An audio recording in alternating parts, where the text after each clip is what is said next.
Hola, buenas tardes.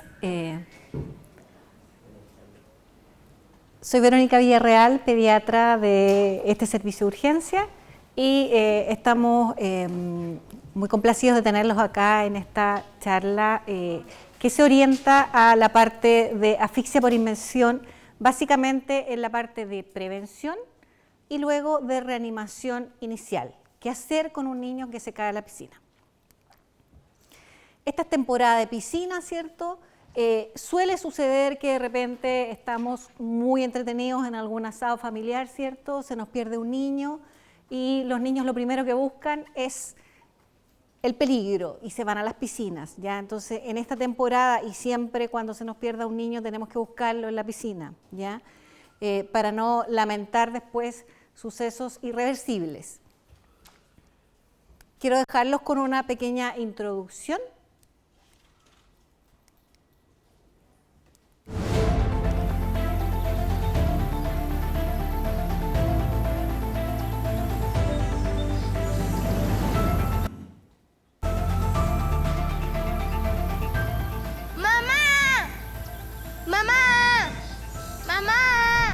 Gaspar se cayó en la piscina y no sabe nadar. ¡Mamá! En Chile, la asfixia por inmersión y ahogamiento son la tercera causa de muerte por accidentes en niños. Te prometo nunca más solo en el agua. Cuídate, cuídalos, siempre. Un mensaje de Clínica Alemana en alianza con Think First. Si es tu salud, es la alemana. Ojalá fueran muñecos, pero a veces son nuestros hijos los que caen a la piscina, ¿ya? Y ahí es cuando nosotros tenemos que saber qué hacer con ellos, ¿cierto? Si eventualmente eso sucede, ¿ya? La asfixia por inmersión es frecuente en este tiempo de verano, ¿cierto? Y las principales víctimas siempre suelen ser los niños pequeños, los menores de 5 años o los adolescentes también, ¿ya? En el mundo mueren anualmente alrededor de 360.000 personas por ahogamiento o asfixia por inmersión. Es la tercera causa de muerte por traumatismo no intencional en el mundo y acá en Chile es la tercera causa de muerte por accidentes en la infancia. La edad es uno de los principales factores de riesgo y dentro de esta edad, como les decía, las edades de más riesgo son los niños menores de 5 años y los adolescentes. ¿Saben ustedes por qué eso puede suceder? ¿Por qué se les ocurre que los menores de 5 años y los adolescentes tienen más riesgo? ¿Los adolescentes por? Por el trago. Por el trago, como dice la señora acá, ¿cierto? Los adolescentes tienen factores de riesgo, ¿ya? Entre ellos, por ejemplo, que el estar en grupo de repente hace que se pongan más valientes y tomen conductas de riesgo que probablemente no tomarían solos. Y además se ven expuestos a conductas de riesgo como por ejemplo la drogadicción o el alcoholismo, ¿cierto? Que los pueden llevar a tener conductas extremas como poder caerse en una piscina y ahogarse, ¿ya? Y en el caso de los niños menores, ahí pasa por nosotros, ¿ya? Pasa porque de repente los papás se relajan, la familia se relaja, falta supervisión, ¿cierto? O faltan aquellos medios idóneos que eviten que un niño pueda tener contacto directo con el agua de la piscina. O sea, falta prevención en el sentido de que puede ser que un niño se vea expuesto, por ejemplo, a estar en una casa donde hay una piscina sin reja, que eso todavía lo vemos, ¿ya? Que un niño se cae en una piscina porque no tenía reja, ¿ya? Porque no tenía un sistema de prevención adecuado, ¿ya? Entonces nuestro rol es fundamental. Como ya les dije, los afectados son principalmente menores de 5 años o los adolescentes, dado las conductas de riesgo que suelen tomar, ¿cierto? Y es muy importante tomar las medidas necesarias para evitar este tipo de accidentes y saber qué hacer en caso de que se produzcan cerca nuestro, ¿ya? Eso es una conducta de extremo riesgo, ¿cierto? Y que la podemos ver en un niño, efectivamente, porque así como se le cayó el osito al niño del video, ¿cierto? A él se le cayó su pelota y para él es tremendamente importante sacar su pelota sin medir el riesgo. Y los menores de 5 años en general tienen ese punto, que desde el punto de vista de medir consecuencias o riesgos no tienen percepción de lo que puede ser riesgoso para ellos, ¿ya? Por lo tanto, es todo divertido y van nomás a la acción, ¿ya? Por lo tanto, somos nosotros los que tenemos a cargo, ¿cierto?, evitar que ellos se expongan a conductas de riesgo. Es sumamente importante la supervisión continua por un adulto. Cualquier medio que ustedes tengan en su casa para evitar que un niño entre a la piscina, como por ejemplo una buena reja, un buen picaporte, etcétera, no son suficientes si ustedes no están mirando, ¿ya? Porque esa reja la puede dejar abierta el hermano mayor, ¿ya? O porque el niño puede trepar y saltar la reja. Entonces, la supervisión continua de un adulto es el punto más importante para evitar que haya este tipo de accidentes, ¿ya? Otros aspectos, por ejemplo, si vamos a usar piscinas inflables, no dejarlas días las piscinas inflables, porque las piscinas inflables suelen quedar en el jardín, ¿cierto?, en la terraza, y están a disposición de los niños.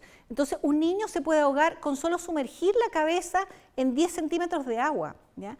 Por lo tanto, esas piscinas inflables se usan, se les vacía el agua y se guardan, ¿ya? O sea, uno no debiera tener una piscina inflable que esté dispuesta para que el niño meta las manos, etcétera, con agua. Siempre debiera usarla y vaciarla después.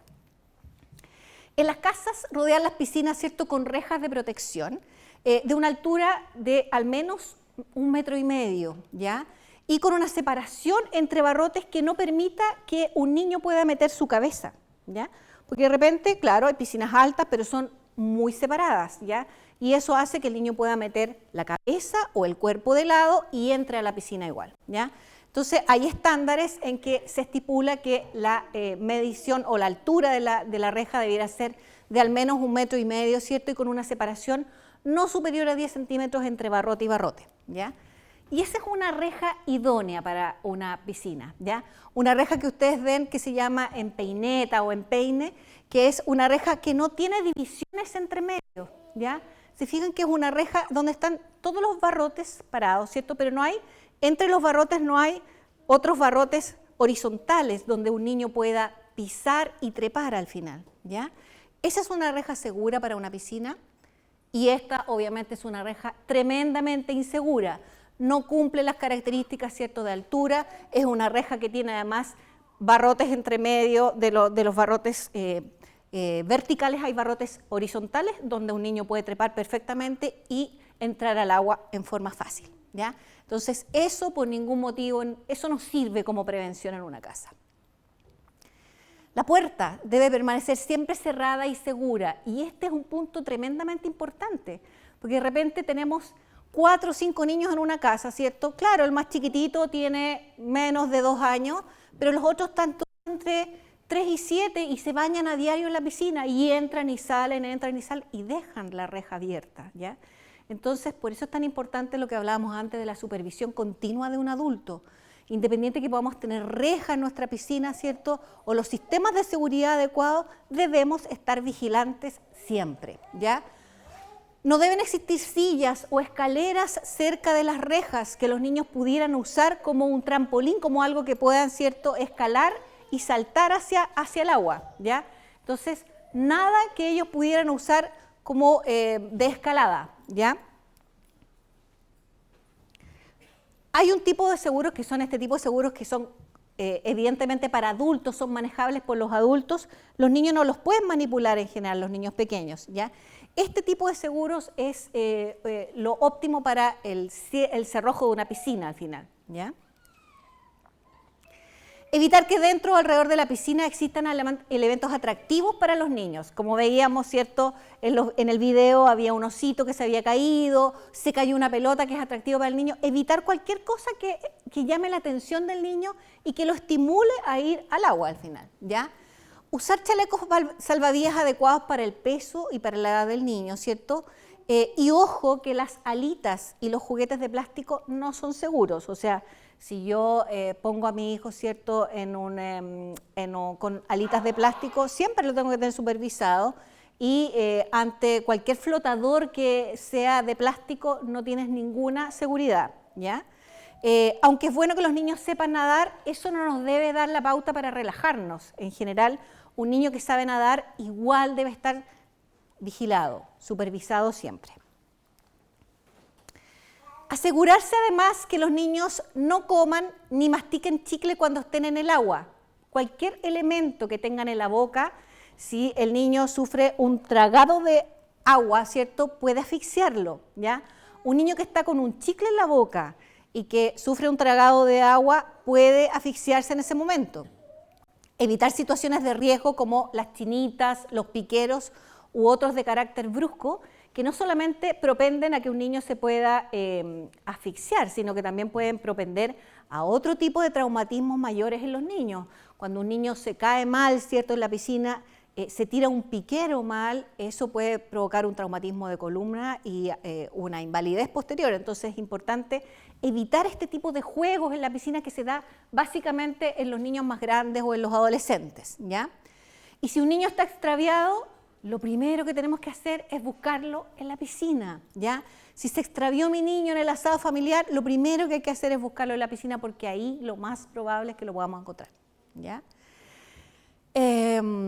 Y si sucede esta lamentable situación, ¿cierto?, en que encontramos a uno de nuestros niños en la piscina, ¿qué es lo que pasa? ¿Qué es lo que pasa en el organismo? El proceso de ahogamiento, como dice esta diapositiva, es algo continuo, ¿ya? Es un proceso en que inicialmente se va a producir un cese de la respiración que es voluntaria. El paciente que se cae al agua, ¿cierto?, tiene un cese de la respiración que él piensa, dejo de respirar para que no me entre agua al final, ¿ya? Eso provoca un laringoespasmo involuntario secundario a la presencia de líquido en la cavidad oral, ¿ya?, en la orofaringe. Y este cese de la respiración y el espasmo laríngeo impiden la respiración, ¿ya? Se empieza a provocar en este continuo una alteración de los gases sanguíneos, ¿cierto? El paciente empieza a tragar grandes cantidades de agua y luego comienza con movimientos de lucha. No hay intercambio gaseoso por la obstrucción que se provoca a nivel de la laringe, ¿cierto?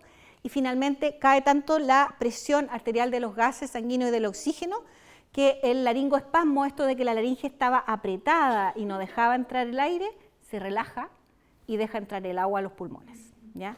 Y ese es el mecanismo por el cual sucede el ahogamiento al final. Primero viene toda esta alteración de los gases con los movimientos de lucha y finalmente se relaja la laringe y deja entrar agua en forma abundante hacia los pulmones, ¿ya? Y así es como recibimos los niños ahogados luego en la urgencia, ¿ya?, con los pulmones llenos de agua. El fenómeno fundamental es la hipoxia, la bajada del oxígeno, ¿ya?, que afecta a todos los sistemas. Un niño que ha estado con una hipoxia prolongada, vale decir que le ha faltado el oxígeno en forma prolongada, es un niño que tiene riesgo, ¿cierto?, de hacer afecciones de muchos órganos, del corazón, de los riñones, del sistema nervioso, etcétera, ¿ya? Y el pronóstico de los niños que se caen a la piscina o que sufren una hipoxia, una bajada del oxígeno importante o por largo rato, ¿cierto? El pronóstico va a estar estrechamente ligado a la magnitud y a la duración del fenómeno, ¿ya? Entonces, esto de la magnitud y la duración del fenómeno es donde queremos motivarlos a ustedes, porque si encuentran a un niño en la piscina, ¿cierto?, el comenzar rápidamente las maniobras de reanimación es sumamente importante, ¿ya? Ustedes tienen que ser un ente activo en sus casas y llegar reanimando al niño a la urgencia, que es así como se salvan los niños, ¿ya? Si ustedes solamente lo toman y lo llevan a la urgencia, el pronóstico de ese niño probablemente no va a ser el mismo que si ustedes activamente comienzan en casa, ¿cierto?, a hacer masaje cardíaco y a insuflar aire en los pulmones de ese niño asfixiado, ¿ya? Entonces hay una necesidad imperiosa de restablecer lo antes posible una condición de entrega adecuada de oxígeno a los tejidos, y para eso es que necesitamos una reanimación rápida en casa, ¿ya?, de parte de los padres o de los cuidadores. Si lamentablemente nos vemos expuestos a esta situación, ¿cierto?, en que hay un niño que se cayó a la piscina, no sabemos a veces cuánto tiempo lleva ahí en la piscina, está pidiendo ayuda, ¿qué es lo que debemos hacer en casa? Lo primero, sacar inmediatamente al niño de la piscina, con lo que sea, o sea, se tira un adulto y lo saca, toma algún elemento grande con lo cual puede arrastrar al niño hacia el borde, pero alguien debe sacarlo rápidamente y pedir ayuda, llamar pidiendo ayuda. Si usted tiene almacenado el teléfono de su clínica preferida, si no el 131 que es el SAMU, pero hay que llamar pidiendo ayuda, ¿ya? Entonces, habitualmente esta situación podría ser que suceda con una persona única que encuentra a un niño en la piscina, ¿cierto? Lo primero que debo hacer es sacar al niño y llamar pidiendo ayuda. Y si hay más personas, uno se encarga de sacar al niño y otros piden la ayuda telefónica al final, ¿ya? Evaluar al niño rápidamente y estimularlo enérgicamente. O sea, lo sacamos de la piscina y lo empezamos a estimular, ¿ya? Lo movemos, ¿cierto? Lo tratamos de secar y observamos en forma rápida si este niño respira o si logramos escuchar si respira. Esa observación no debe durar más de 30 segundos, un minuto, ¿ya? Entre que yo saqué al niño, lo estimulé, lo sequé, ¿cierto? Y trato de objetivar si respira o de escuchar si respira, eso no debe durar más de un minuto, como les decía. Y si no responde, rápidamente comenzar con las maniobras de reanimación cardiopulmonar, ¿ya? Si no respira, ni se mueve, no está con nada, les parece que parece un niño muerto al final, lo que tienen que hacer es iniciar inmediatamente las maniobras de resucitación cardiopulmonar. Y eso está orientado cuando estamos como reanimadores únicos, ¿cierto?, a una frecuencia de 30 compresiones a 2 respiraciones. Vale decir, yo saqué al niño a la orilla, lo estimulé, lo sequé, observé si respiró o no, y rápidamente si observo que no hay movimiento ni respira, comienzo las maniobras de resucitación con compresiones ya en la zona torácica y luego de 30 compresiones que deben ir al ritmo de 1 por segundo, un poquito más de rápida de 1 por segundo, ¿cierto? Rápidamente después de las 30 compresiones hacemos 2 respiraciones.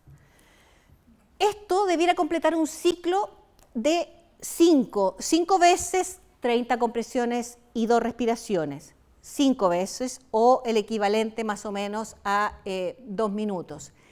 Después de eso, de estos 5 ciclos, yo paro y reevalúo al niño. Miro nuevamente si hay movimiento, si respira espontáneamente para tomar decisiones. Si el niño no respira, debo continuar con las maniobras de resucitación cardiopulmonar. ¿Hasta cuándo? Hasta siempre, hasta que me llegue ayuda externa, hasta que llegue la ambulancia, ¿ya? Yo debo seguir reanimando a ese niño hasta que llegue ayuda de otra persona, hasta que llegue la ambulancia al final. ¿Cómo reanimar a un lactante? En general, las maniobras de resucitación son distintas en un lactante, vale decir en un menor de 1 año, ¿cierto?, que en un niño más grande. En general, si yo voy a reanimar a un lactante, como los pequeños que veo ahí en la segunda fila, en general, la maniobra se hace con 2 dedos, ¿ya? Con 2 dedos que se ponen en la zona baja del tórax y que ustedes van a poder hacerlo en su práctica a continuación de la charla, ¿cierto? Pero si es un niño mayor, un niño ya de más de 1 año, en general, utilizamos la palma de nuestra mano, ¿ya? Tal cual se aprecia en esta situación, ¿ya? Si ven acá, ese es un lactante, ¿cierto?, donde se está aplicando la maniobra de 30 compresiones con 2 dedos, ¿ya? Con los dedos de la mano que ustedes utilizan. Si ustedes son diestros, con los dedos de la mano derecha, ¿cierto? Y si son zurdos, con los dedos de la mano izquierda, ¿ya? Y si es un niño mayor de 1 año, como les decía, se utiliza en general la palma de la mano, ¿ya?, en la zona torácica. Y para dar respiraciones a un niño pequeño, ¿cierto?, la respiración puede ser boca a boca, y si es muy pequeñito, es boca-nariz, ¿ya? El punto es que tenemos que insuflar para dar esas 2 respiraciones, insuflar con ganas, ¿cierto? Y como se aprecia ahí, posicionamos al niño con la cabeza un poquito extendida, ¿cierto? Para que pueda aceptar mejor el aire que le vamos a insuflar. E insuflamos boca a boca o boca-nariz, ¿ya? Yo les diría que en general la insuflación para los menores de 1 año abarca la nariz también, ¿ya? Es boca-nariz, y para los mayores es boca a boca, ¿ya? En el niño mayor, cerrar suavemente la nariz e insuflar por la boca como se aprecia acá, ¿ya?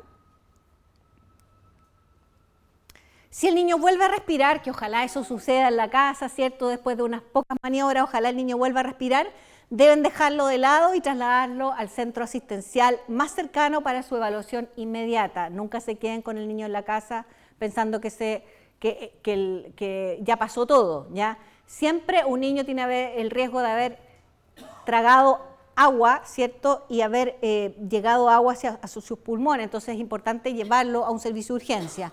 Y no tratar nunca de sacar el agua del estómago, ¿ya? Porque a veces hay papás, ¿cierto?, que empiezan a apretarles la guatita, a tratar de sacar el agua del estómago. Eso déjenlo para la urgencia al final. Lo que nosotros necesitamos que ustedes hagan con ganas en la casa es la reanimación que acabamos de hablar y que vamos a practicar enseguida, que es una parte muy importante de esta charla, ¿ya? ¿Dudas que les queden? Vamos a ver toda la parte práctica, que es tremendamente importante, ¿cierto?, de las compresiones y la insuflación pulmonar de los niños en las distintas edades enseguida en el práctico. Cuénteme. Curiosidad, pero podríamos cuidado también, finalmente, ¿en qué edades se da más el tema de la inversión? Porque, o sea, no sé, para mí un lactante lo encuentro como difícil, como que jamás se me ocurriría, no caminan, o sea, es difícil que lleguen a la piscina y no jamás se me ocurriría dejarlo solo. Por eso, como qué edad suele ser la más habitual que se de esto? Si tomamos, como habíamos dicho previamente, ¿cierto? Existen en las edades pediátricas 2 edades de riesgo, los menores de 5 y los adolescentes, ¿ya?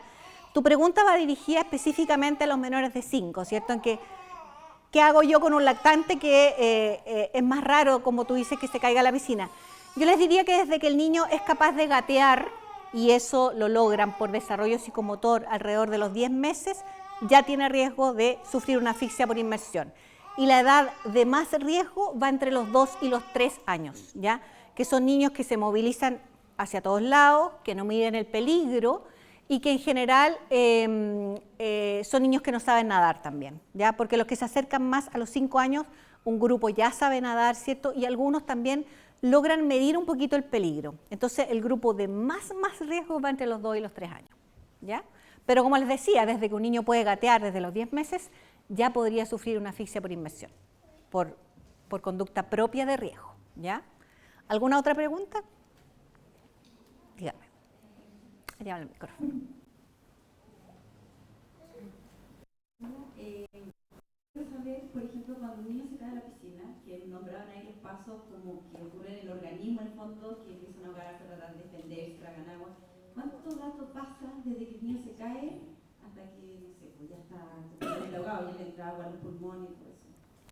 ¿Es rápido o es así? Bueno, todo depende de cuánto denominemos rápido, pero en general un niño que ya pasa más de 5 minutos en el agua de la piscina, ¿cierto? Ya pasó por todos estos procesos, ¿ya? Pasó por todos esos procesos y generalmente ya después del minuto 2 o 3 es cuando surge la relajación de la laringe, como les decía yo, en que se abre, que primero luchó y se cerró la laringe, después se abre y deja entrar voluptuosamente el agua hacia los pulmones. Entonces ya después del minuto 3, con mayor razón después del minuto 5, ya probablemente tengamos mucha agua en esos pulmones, ¿ya?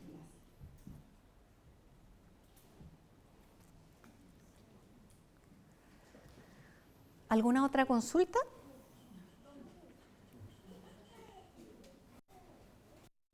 Dos preguntas más. Una, ¿hay un momento en que la persona se hunde?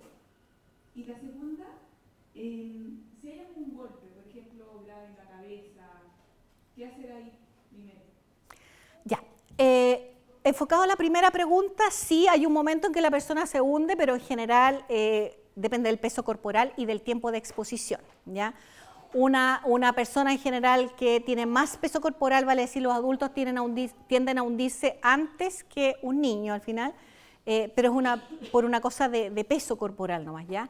Pero tiene que pasar mucho tiempo para que una persona llegue al fondo de la piscina al final, o sea, tiene que pasar un periodo prolongado de 30 minutos para que vaya al fondo de la piscina. Lo más probable es que si ustedes encuentran a un paciente que se ha sufrido una asfixia por inmersión o un casi ahogamiento, lo encuentren flotando, ¿ya? Eso es lo más probable.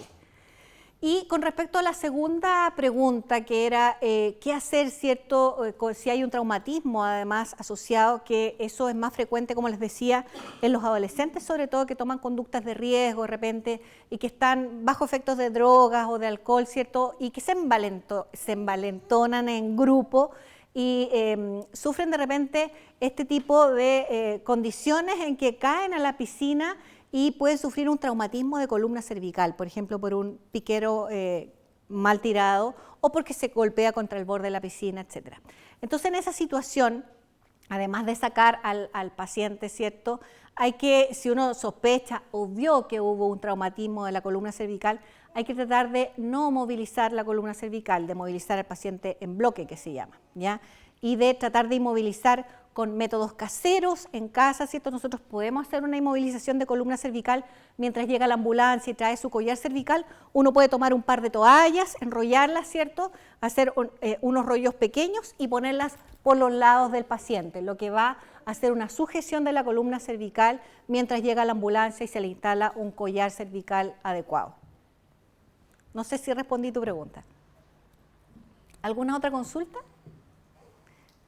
Si uno está viendo a los niños y uno ve que se cae, pero pasan 30 segundos del tiempo que estuvo el niño en el agua, ¿no hay riesgo de nada? Lo más probable es que no tenga riesgo de nada. Sin embargo, siempre lo recomendable, ¿cierto?, es que si no hay personal de salud en la casa que pueda evaluarlo, es mejor que acudas con él a un servicio de urgencia.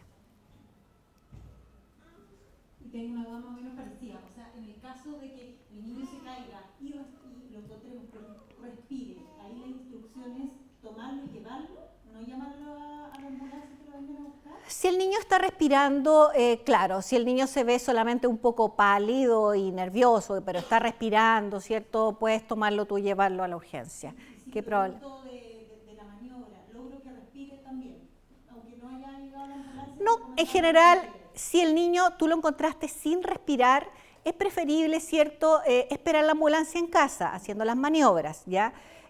Todo depende de a qué distancia vivas de la urgencia, etcétera, pero si estás a una distancia cercana a la urgencia, a lo mejor ustedes mismos pueden seguir con la reanimación en el vehículo, ¿cierto?, hasta llegar a la urgencia. Todo depende de los tiempos al final que estén en juego, ¿ya?, y de las distancias.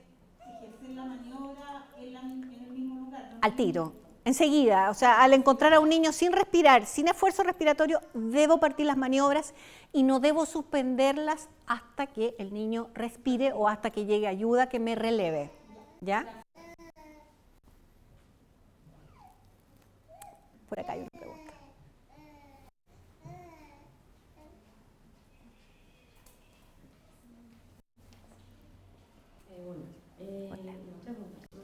Para ubicar bien dónde está la parte del tórax, para poder empezar a hacer los masajes cardíacos, creo que eso es importante, porque dependiendo de donde hagas un poco la función para que ellos puedan... Yo creo que la pregunta que hace es sumamente importante, la van a ver en su práctica ahora a continuación, pero para ustedes poder ubicar el sitio donde tienen que hacer las compresiones, ¿cierto?, deben ubicar los puntos de las mamilas, ¿ya?, donde están los pezones de la guagüita al final o del niño, a esa altura es donde yo debo hacer las compresiones, ¿ya?, a altura de las mamilas. Pero lo van a poder ver bien ahora en su práctica. Otra pregunta. ¿Sí? Cuando el niño lo conseguimos, lo encontramos sin respirar, le empezamos con los ejercicios, debería, porque por lo menos uno ve en las películas que los niños botan el agua, o sea, como que empiezan como a respirar. Eso es positivo de que está reaccionando y está comenzando a respirar. Y ahí es que pues, seguimos esperando a que llegue la ambulancia.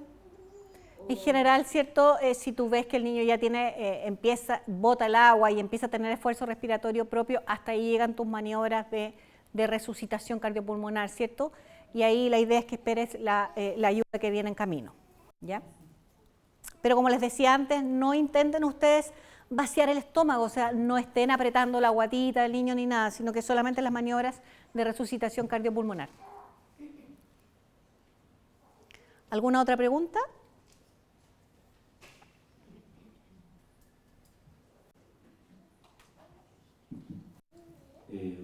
Lo que en estos casos, por ejemplo, o sea, pensando si es que uno realmente, como nunca lo ha hecho, si es bueno o es malo hacerlo. Por ejemplo, yo no puedo inflar en un globo, por ejemplo, entonces significa que no soy bueno para hacer este tipo de maniobra y creo que otro la haga. ¿Tiene alguna relación o no? No sé, como... Mira, son distintas, tú dices no puedo insuflar un globo, pero lo más probable es que si es tu hijo el que está ahí, sí vas a poder hacerlo, ¿ya? Te aseguro que lo vas a poder hacer y lo vas a hacer con toda tu fuerza, ¿ya? No hay nadie que no pueda hacerlo, ¿ya? Hasta los niños chicos lo pueden hacer, así que tú también vas a poder hacerlo. Bueno, entonces damos por concluida esta parte de la charla y ahora yo los dejo invitados a la práctica, que es la parte más importante según mi visión, porque ahí nos vamos a ver enfrentados, ¿cierto?, a los muñecos de distintas edades que simulan a los probables niños ahogados y qué es lo que vamos a hacer, ¿ya? También dejo invitada a las personas que vieron esto por streaming, ¿cierto?, esta charla, los dejo invitados a las siguientes charlas de diciembre o de enero para que puedan hacer sus prácticas también al igual que ustedes. Muchas gracias.